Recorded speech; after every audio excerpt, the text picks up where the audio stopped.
Free and independent media are proof of a vigorous and a constructive democracy. Let's work so that each actor can speak and be listened to. This message is from West Africa Democracy Radio with support from the National Endowment for Democracy, NED.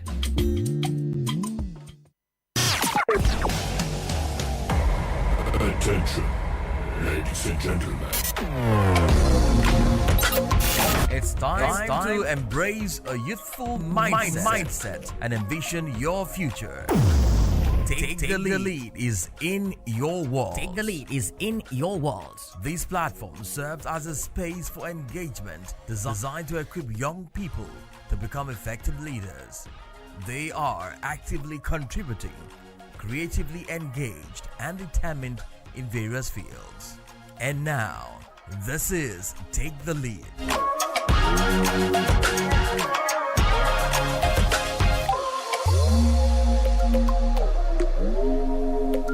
Hello, change makers and young leaders across West Africa and beyond. Welcome to another engaging moment on Take the Lead here on West Africa Democracy Radio, a youth-focused platform for discussions about critical issues surrounding young people. My name is Augustine Curley, and today we are focusing on technology in the areas of education and business for the new generation. Is it a supporting tool or a growing threat?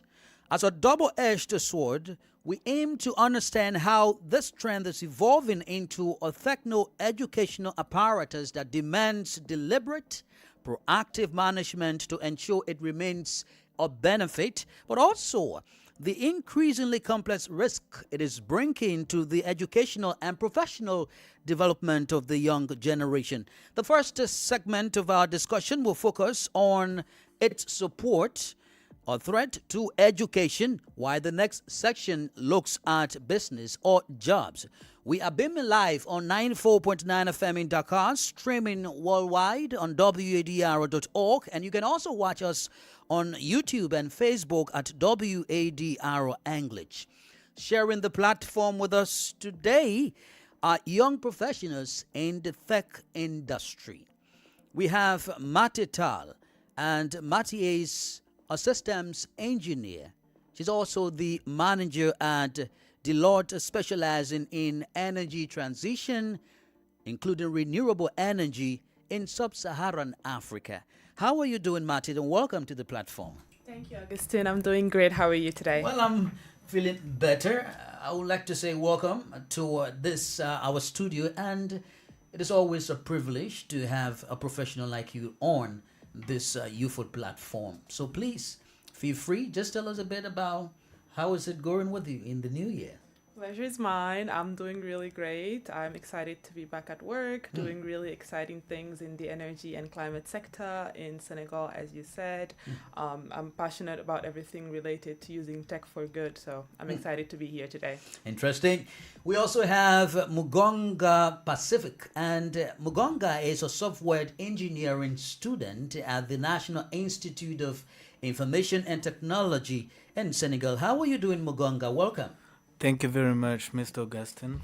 How's the year going so far with you? I appreciate to God who has given us a new year to live and explore the opportunities. As you said, I'm a student of software engineering. I'm also a sales manager at Blue Carbon Technology, same industry, renewable energy. And as my sister there said, always a pleasure to be part of a tech motivating and changing Yes. company. Indeed, it's not a mistake to have you people in our studios today. We also have Stay Njokedi. He is a software engineer, but this time the co-founder of Lawexa AI in Accra, Ghana. How are you doing, Stay, and welcome? Yeah, good evening. I'm good. How you doing? Well, I'm fine. How is Accra, and how are you doing in the new year so far? Yeah, Accra is good. It's cool. And it's been a burstful new year. Let's put it that way. That's great. Well, let me begin with the lady. Let's get to business right now. From your own opinion, looking at the topic, technology in this current generation. Do you think that technology in the areas of education and business is supporting too, or maybe a growing threat to these young people? Okay. If you don't mind, Augustine, my answer is going to be a bit nuanced. I'm not going to be on the right or on the left side. I'd like to be on the fence because, in my opinion, technology in the business and education side is an ally as long as three things move at the same time as innovation. So the first one is access. Does everyone have equitable access to this technology? The second one is skills. Are we aimed with let's say, everything that's necessary for us to use technology, right? And the third one is governance. Are there systems that allow us to use this technology safely? So I think as long as we can check those three boxes, it's an ally. And if we fail to do that, it becomes a threat. If we fail to do that. Now, but why you solely relied on it being an ally more than, a threat? Because I think once those three boxes are checked, technology can be a big support. The first one, for example, for education, because it helps democratize information that maybe if we were having this discussion, just the three of us, there were thousands of listeners wouldn't be hearing my point of view today. So in my opinion, in that sense, technology allows us to democratize education and to promote access in areas where necessary displacement isn't possible. And in the same time, it also allows us to go faster in some tasks. I was really excited to see that we're going to talk about AI. For now, it can take you maybe 5 hours to process or learn a specific coding language, and now you can do it faster. So I think there's definitely ways where if it's used right, it can increase productivity, increase access. But as I said, I think there are some checks that need to be continuously monitored. And we will come to you for those checks you're talking about. But let's hear from Muganga. What's your view about the areas of education and business, considering technology in your age right now? Yes. So technology is very essential in our everyday life.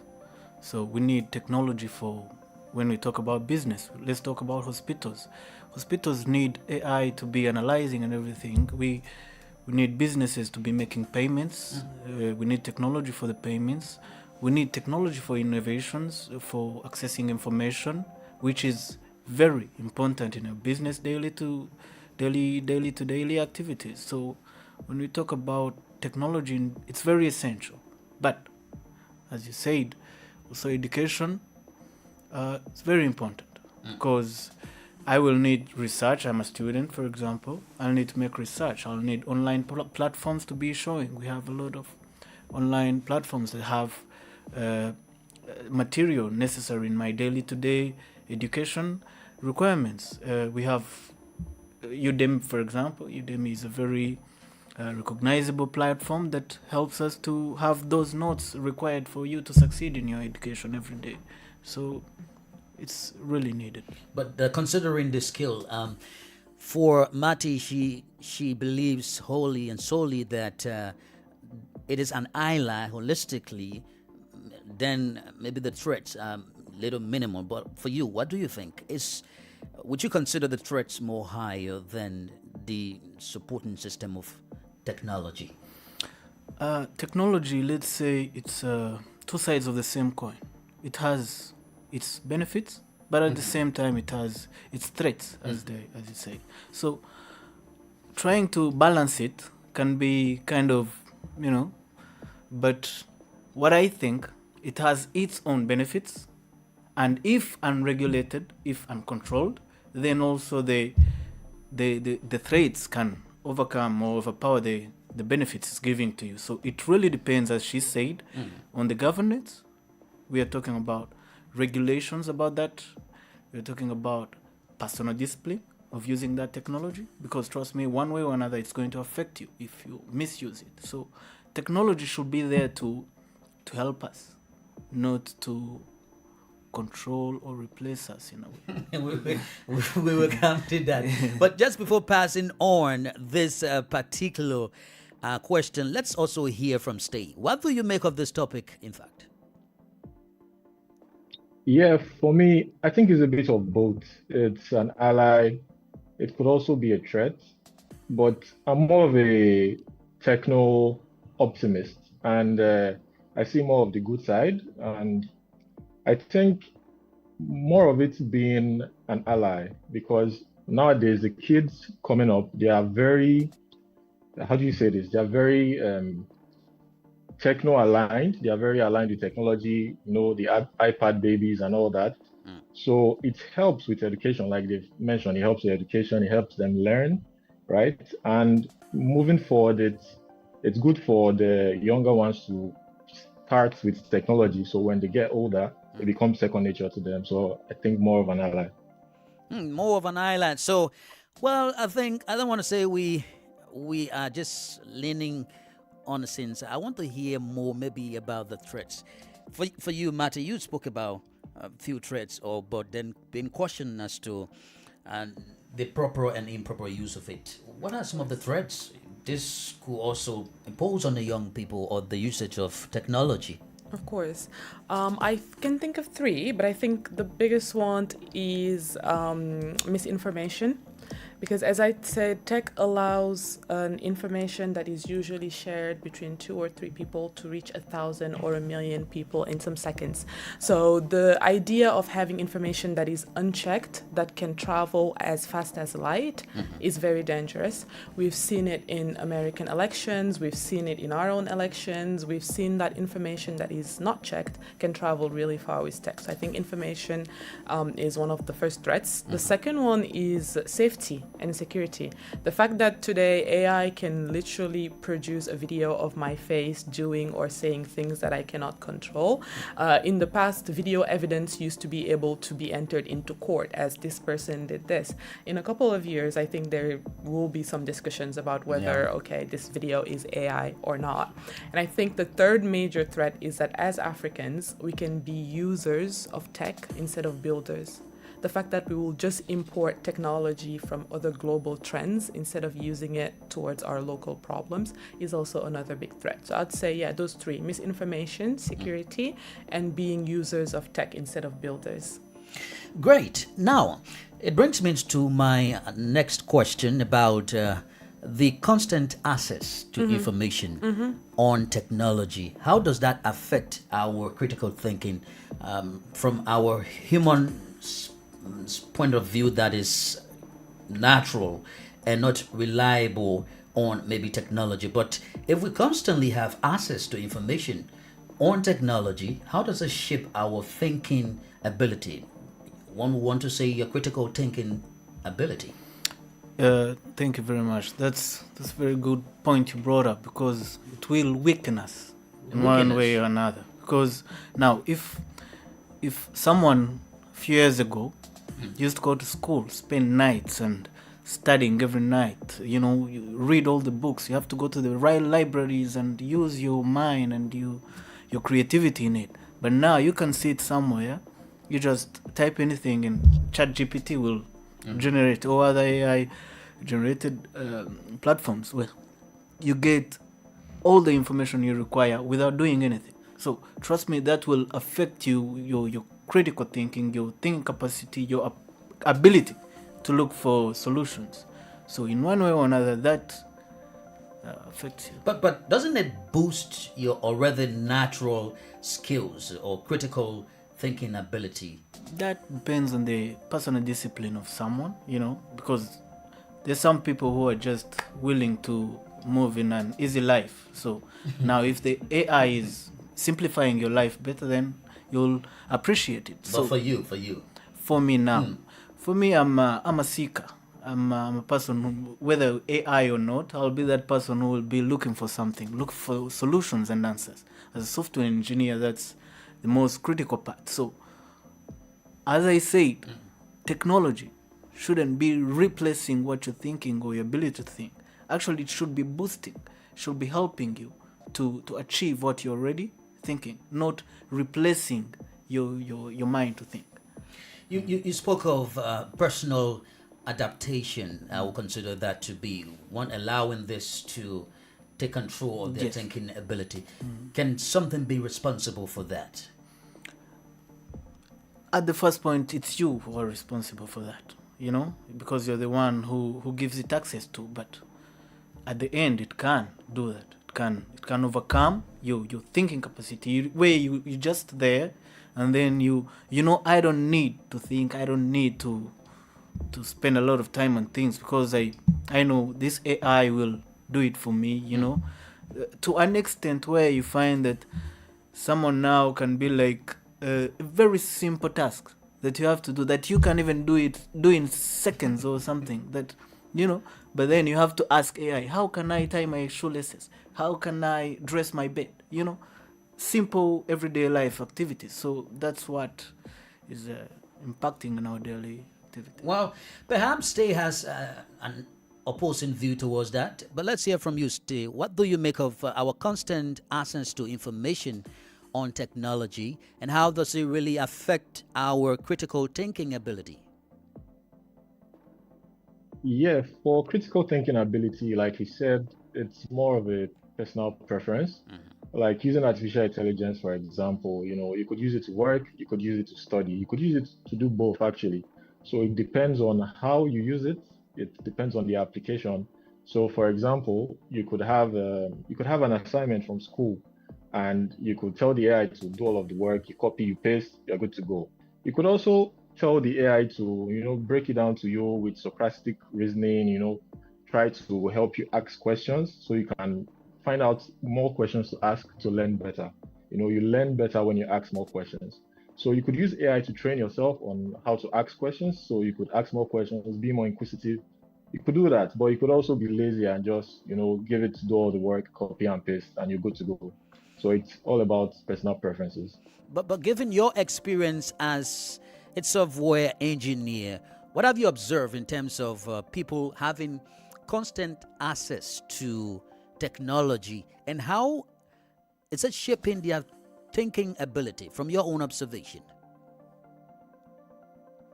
Yeah, yes, it does shape thinking ability.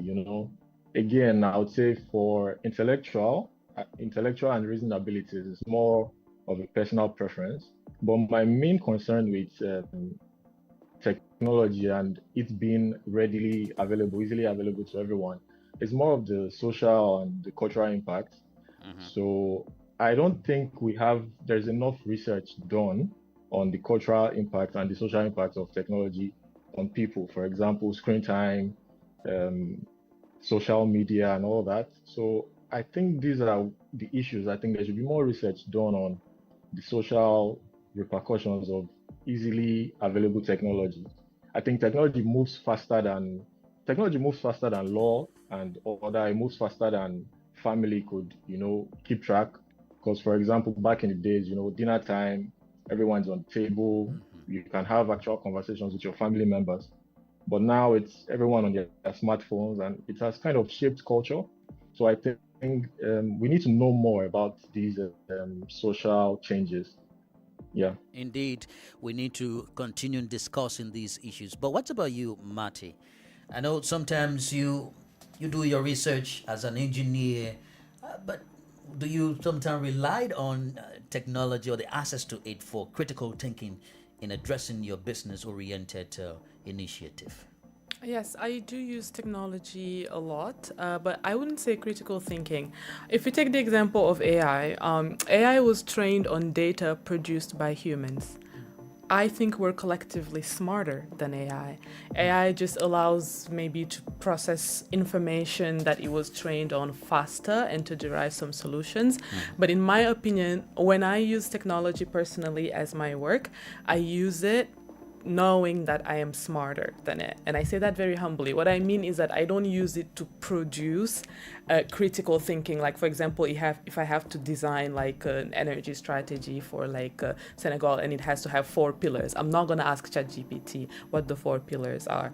I know the 4 pillars based off my lived experience as an energy engineer in Senegal. But as Tay said, I can say, okay, but what am I blind about here?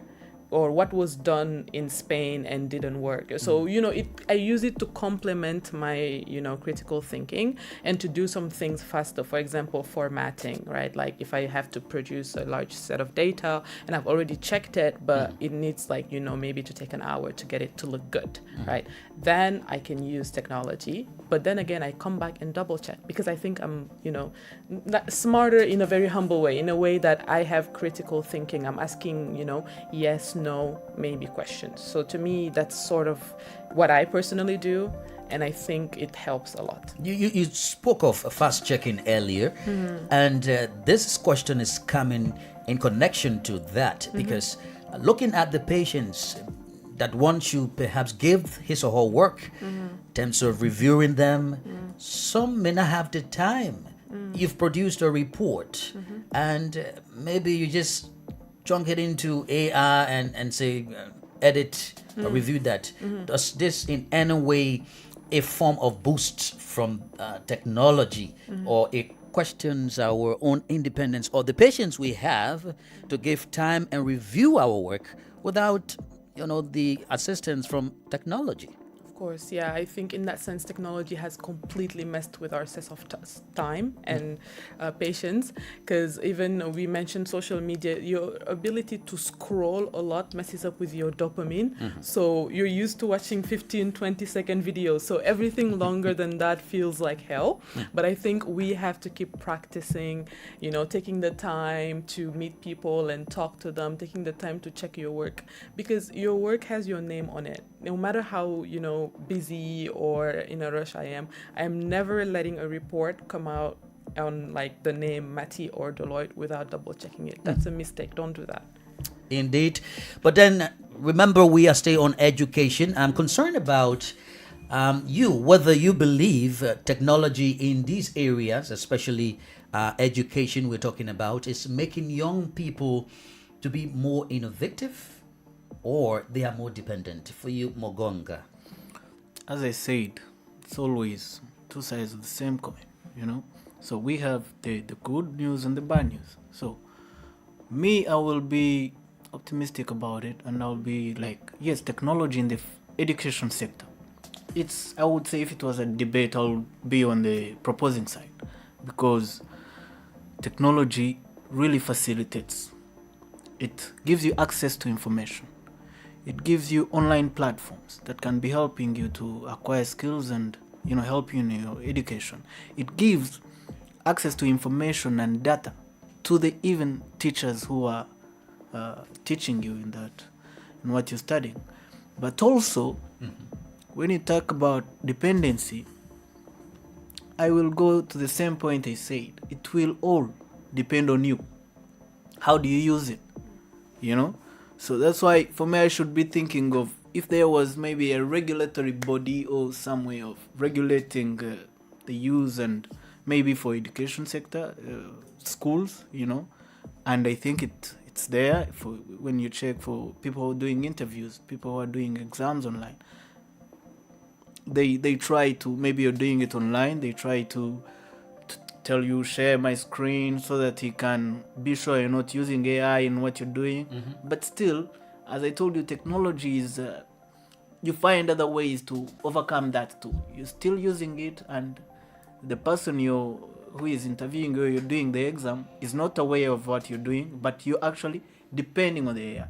That will affect you because you're studying but you're not giving it value if you're depending on the AI. That's where I tell you, we are going in a level where you will find doctors who are qualified doctors. That's an example. Who are qualified engineers. But it's the AI who graduated, it's not you.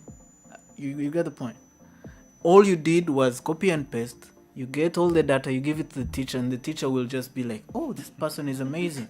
But then, looking at you inside, you have nothing with you. You have no skills, you have no experience, you have no critical thinking, the ability to identify a solution, maybe, use your mind, So it will be dependent on the AI, but at the same time, if you're using it in a very positive way, it will be helping you. So technology shouldn't be replacing your ability to study and use what you're studying, but it should be able to help you, to add something and to be like a boosting point you have to help you understand better, use better, understand what you're studying. It's also important to note that when it comes to innovation, others believe that technology helps students develop new platforms, Yes. new ways of even studying among themselves, innovative way of having the teachers online or engaging with other students from across the globe. But for you, Stay, would you mind telling us maybe about some innovative ways that technology can be used by students to improve their educational journey? Yes, so students, it's kind of it's a range, the young students and let's say the university students, So when they are starting young, I think there has to be this cultural insistence on critical thinking. Like you said earlier, you could just wrap all of your assignments and send it to ChatGPT. But there should be the educational institutions, especially when the students, when they are kids, when they are, let's say, from 5 years and above, they should teach them critical thinking, how to ask questions, because it would depend. Because if we go to university students now, it's more of a personal preference thing, because by then you already have how you do things. Even without technology, without AI, people, even when using textbooks, you have some students that copy word for word from the textbook. So it's an issue already without the technology. So I think most of the solution is when the students are young, trying to instill that culture of asking questions. It's very important to teach children how to ask questions. You shouldn't shut them down when they're asking questions. You shouldn't give them easy answers. Walk them through their questioning process, and it eventually would help them when interacting with technology, technologies like artificial intelligence, for example. So we all have same access to ChatGPT, but people ask questions and they learn more. People use it to outsource their thinking and they don't get to learn anything. So I think when people are quite like the university students, if you can unlearn and relearn the culture of copy and paste and ask more questions, that would be great. But for the kids that can't teach themselves that, I think the institution should teach them how to ask questions and more critical thinking, and also family shouldn't shut kids down for asking questions. It's very important for kids to be able to ask questions, and you get to learn more when you ask questions. Yeah. All right. Now, it's important to also balance it between the privileged and underprivileged youths. Is there a way to ensure that technology is equally accessible to young people? Or do you feel that there is a widening gaps between privileged youths and underprivileged youths when it comes to having access to technology? Yes, for sure. I think technology doesn't breed or create inequalities, but I think it does widen the gap, as you said. It does because access to technology isn't just the internet. We can now say that, okay, access to internet has been widened, but we have some countries, for example, where most of the work is now being done by iPads provided by the schools.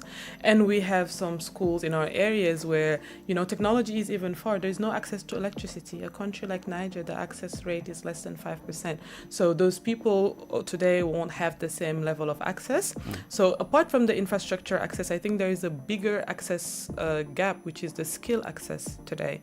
The fact that, you can be someone that's growing up in the US and at 3 or 4 or 10, you're, looking at how to code with Python or C++ for your school, whereas someone here maybe in Senegal will have to go until after their high school to start looking at coding. So I think technology access gap is widening, even though there is a lot of things that are being done. But up to now, all the gaps that we're seeing in inequalities and in development, we're seeing them in technology too. Right. So then what can be done to ensure this gap does not frequently gets wider, and that it is minimized to benefit the underprivileged?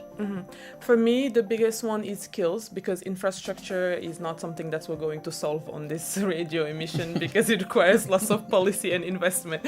But I think on skills, we can definitely today look at our curriculum and think, okay, compared to the adults that we want these kids to be in the future, and to the threats and the opportunities that they will face, what do they need to learn right now? Do we still need to be learning how to use Word and Excel in high school, or should we think about, okay, having earlier coding classes? So to me, we need to completely rethink the way we skill our youth in technology, and to make it so that it's not something like, oh, you're smart, so you'll do tech stuff and then others will do other things. We should make it, something that everyone can choose at a very young age, especially young girls. Young girls. You're trying to be a little sour. I thought we were preaching equality too. I mean, I love equality, but I think young women should have equal access to technology too. Right. How should authorities also, can we talk about authorities' responsibilities? How should authorities also promote the use of technology in schools, beginning with you, Mugonga? Yeah. So actually, as my sister there said, skills are very important, but authority of, for example, the government is very required in that factor that we're talking about. Because, for example, in Rwanda, there is a program where in primary schools, students are given, it's an initiative, it's a campaign called One Laptop Per Child. So we're talking about primary students, not in the urban areas, but mostly focusing on the rural areas where the access to internet and technology is a problem. So they bring those laptops to the kids in primary, where you will be given a laptop to keep at home. It helps you do your thing, as you were saying, that a child from the US can be aware of the computer and everything before at a young age. So that narrows the gap we are talking about, where you find senior 6 students or high school students are the ones to be, more inclined in that. But now we're talking about at a young level. The government should be supporting, When you talk about infrastructure too, should be establishing the infrastructure. There are companies there. That's why we are in the renewable energy. We're talking about electricity. So if you cannot, maybe it's expensive to bring that electricity there. There are also other alternatives. You can engage in solar energy.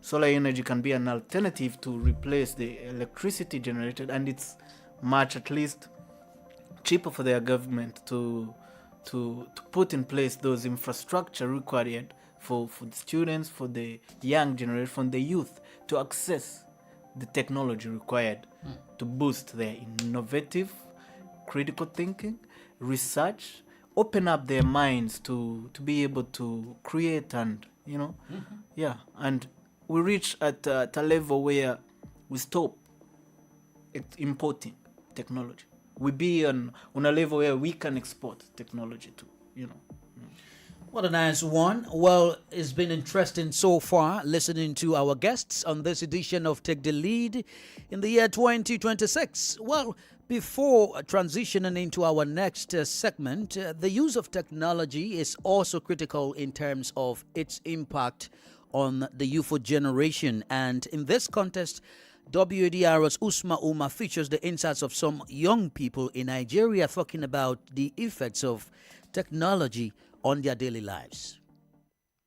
Despite the various positive impacts that technology can have on individuals and society, it is crucial to remain aware of its negative effects, particularly on African youth. Some of these adverse effects can lead to social and behavioral problems by reducing the amount of time children spend with family and friends. Young people who are excessively exposed to the internet may also become victims of cyberbullying, where they receive harmful messages containing inappropriate content or threats. This has been the unfortunate experience for some young Nigerians on social media. I had a very bad experience with one who was selling kiddies wares on Instagram, and she claimed that she would import and then send it down to the person wherever you are, anywhere all over the states. So she insisted that you have to make payments first, which I did. I made the complete payment even for the way bill, but then she kept postponing it. Someone decided to just post my picture and caption it that, hey, this girl, this so lady, she's 35 now and she's begging any young handsome guy out there that she's searching for a husband. So, and they even put a number that you can contact me and so on. That affects me really, really bad. Somebody created a website and launched it that day, and he now spread the information that Mr. President is traveling to the UK for 20 days. So the presidency has to now come out and debunk that rumor, because so those are some of the challenges that we normally used to have. Furthermore, health experts warn that prolonged use of digital technologies can encourage a sedentary lifestyle, potentially resulting in health issues such as obesity and cardiovascular disease. Research from Oxford University indicates a strong connection between social media use among teenagers and increased level of anxiety and depression. Young people often compare their lives to the curated images and updates of others, which can lead to feelings of inadequacy and low self-esteem. To address these issues, it is essential for parents and guardians to monitor their children's social media usage. They should be aware of the types of websites their children visit and the games they play online. Many thanks to Utsma Uma there for those insights about technology among Nigerian youths. Hey people, my name is Mello, Afrobeat singer from Guinea, and I love listening to the program Take the Lead on West Africa Democracy Radio. Hello, my name is Fatou Bintou Rasouké. I'm the CEO of African Start Shop, and I love listening to your program Take the Lead on West Africa Democracy Radio. And so welcome back to Take the Lead, your finest youth platform that sets the agenda for interesting and current discussions about young people within West Africa and beyond. We are streaming live on YouTube at WADR and on Facebook, WADR English Service. You can also get us worldwide on WADR.org. Let's now focus on business or jobs when it comes to technology, focusing on the young people. I'm concerned about the human factor. As young people engage into tech business-oriented initiatives, what are we to consider in terms of our own ability as humans to create those jobs, to establish those businesses and run them also, not wholly and solely depending on technology? What would you say about that for you, Mati? Of course. I think for me, the key word is reskilling, right? Instead of, being worried that as we start creating more jobs using technology, are we losing our ability to create jobs? No, we're gaining the ability to create more interesting jobs, to create jobs that tap into different parts of our psyche and different parts of our ability. And we're basically liberating our time to learn to do more exciting things. So in my opinion, youth employment will skyrocket. I am completely opposed to those who think that AI will replace us or robots will replace us. I think, it's the same thing when the internet came on. Everyone was like, there were more jobs that were being done by accountants or some other things, and everyone was worried, will they lose those jobs?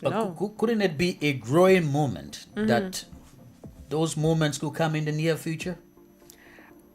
In my opinion, no. I think, in my opinion, as long as Mugonga said that, both the government and the people actually keep up with innovation, with reskilling ourselves, and also building a legal and regulatory framework that protects us, I think it's very positive. That's my opinion. But you, as a business person, are you not also bothered by the impact of technology into business? Of when course. it comes to sales, it comes to even having customers, when people can order maybe online what you sell in person. Of course. Doesn't that bother you as well? Yes, I mean, I wouldn't say the word bother. I think it requires us to shift our mindset and to shift our ability to serve a customer. A customer's needs is always going to grow, whether it's with tech or with other things. The same thing you were serving 5 years ago is not what your customer is going to require in 5 years. It's your role to keep up with what they want and to make sure that, okay, well, this is available at a, faster or cheaper way than I was doing it. What's my value add? How can I shift my value add so that, my customer still needs me in other ways? So I'm not going to say it's easy. It's going to be tough. But I think if we sit here and start worrying about losing our jobs, then we are wasting our time and ability to reshift in the meantime. So I'm quite optimistic that with the right approach, it's positive. And then the skills we also need. Mm-hmm. We need skills to manage tech-driven initiatives as young people. What are some of those skills? Mogonga, would you mind telling us? Yes, so that's very important actually. As she said, we are in a revolution. For example, a few years ago, long time ago, people when they were going to war, they were going with swords and on horses. They were killing each other, looking at each other. So this is not how war is these days. Now, even we are going in a way where we will be fighting without even being there at the ground. Physically there. I'm just in my room here, and I'm fighting with another guy in Russia, and it's fire on fire. So it's a revolution. That's how life is. That's how the world is. So when we talk about the changing in technology and the new technology we're coming in, so we shouldn't be actually fearing that we are going to be losing. What we should do is improve the skills to be able to move with the generation of technology that's coming up. That's what I'm concerned about, those skills. You have AI tools. You have to be able to learn AI tools, be able to know that AI is not there to replace you. Actually, you should learn how to use it so that it can help you because without those skills to use it, then you're slowing down on the pace that the technology is leaving you, because it's on a fast level. So to adapt with its growing impact on the world, you have to be able to learn those skills. You have to be able to, and technology at the same time, it's giving the opportunities to be able to teach those skills. You can be here on your laptop. You learn how to use 40 different AI tools, in a certain different time. Maybe you're a journalist, maybe you're in marketing, maybe you're in developing, maybe whatever you are doing, AI can be there to facilitate it. So all you need is to learn those skills, Yeah. All right, those skills. But let's hear from Stay. It's essential to have requisite skills because technology is evolving just as the world is evolving. But what are those skills young people out there want to know? Let's hear from you, Stay. Yeah, first of all, I think critical thinking skills, because we're in the era of artificial intelligence now, and like we established earlier, you need to know how to think through things and ask questions. We also need more of the analytical skills, because most of the knowledge work nowadays is just you trying to, synthesize information you get from an AI system and try to walk through maybe the things the AI missed out and try and, like the lady said, try and complement your work. So I think those are the skills that would be very necessary. But I think I'm gonna have to disagree with the panel on this, because I actually think when it comes to jobs, I'm not very sure that I know new technology creates new jobs, and AI is also going to create new jobs and other new technologies. But this time, I'm not sure the jobs created will be more than the jobs lost, because this is the first time in history of technology where technology can make decisions and has agency. We've never had any technology that could make decisions on behalf, analyze data, make decisions and have agency. So nowadays you could set up a swarm of agents to do like a lot of research, analyze, ask questions, do a Google search, get data, synthesize, and all that. And I fear for knowledge work, right? Any work that requires you to maybe do a Google search, maybe read a book, synthesize information, synthesize data, and come with an output. I fear for those jobs. I think those jobs we are looking at a scenario where you need less people to do more. And let's say before you could need like 100 people to set up a particular business, but now maybe you could do with 5 and enough AI credits. So I don't know if the jobs created will be more than the job lost, but let's see. Let's see. But I believe Mati is on the side of technology creating more jobs than destroying it. Am I correct? Yes. Before I answer that, I would like just to add one more skill that I think we will need to develop all as a collective to manage technology better, and it's emotional intelligence. Emotional intelligence. Okay. Our ability to think about how our actions using tech are impacting other people, how our words are impacting other people, how our decision-making ability is impacting other people, and how, as humans, we are losing touch with our sense of humanity. So I think I agree with the panel on all the skills, but I think one of the most important ones is emotional intelligence. We have to keep it in mind.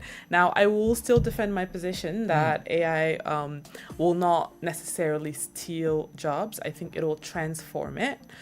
It'll suppress some jobs, that's for sure. But I think we will actually adapt, because this is the third technology, revolution. And the industrial revolution was larger. We were talking about the fact that we didn't have factories. We weren't manufacturing at the levels that we were. And so if we think about all the jobs from 200, 300 years ago, none of them exist anymore.